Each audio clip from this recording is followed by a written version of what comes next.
first profile. So you have here your common iliac artery. Your common iliac artery will now divide into two. One going further down towards the lower extremity, so you have external iliac artery. One going towards the chest cavity, so you have your internal iliac artery. And then you now have the vein.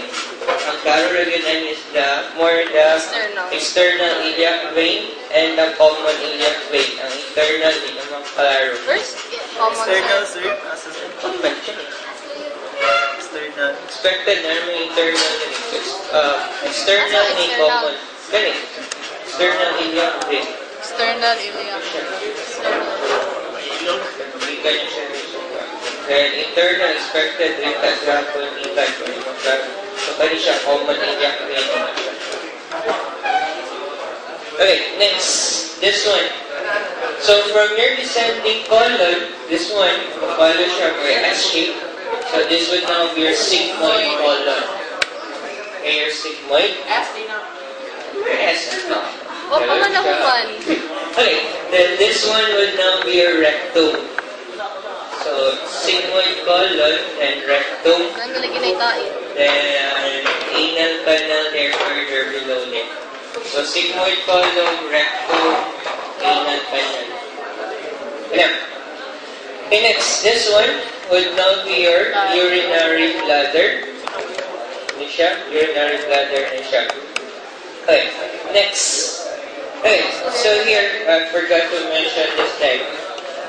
With regards to this male, the entire thing na siyang tanan, kung tanan yung may kwan, this is now called as your spermatic cord. Asa, sir? So, tanan yun is spermatic cord. So, dyan na mapass to yung testicular artery and veins, your vas deferens, pass through. So, the entire thing is now called as your spermatic cord.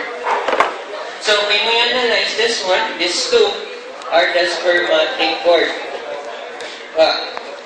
So, then here, what's this? You have here, just mention this one, so you have this a certain ring, so this is now your inguinal ring. So, kanisha, if you're going to see this one, this is now your testicular artery. As you mentioned, it opposed, going up towards the superficial inguinal ring and inguinal canal, and going up to testicular artery. This one, kanisha ni Kuyo, going behind sa imong urinary bladder, so this will now be your vas deferens, or your ductus deferens. Okay? Here, may mo yan guys. Muna siya, ito na siya sa likod. Lucky rin. Superficial, sir, no? Yeah, di siya ni superficial inguinal ring. Yeah, di kayo mag-clarer there. Asa siya. Then this one here, you have seen this one? Kani tulo or shotgun. So one is ang corpora spongiosum. Then these two are your corpora cavernosum, your left and your right corpora or corpus cavernosum. Okay?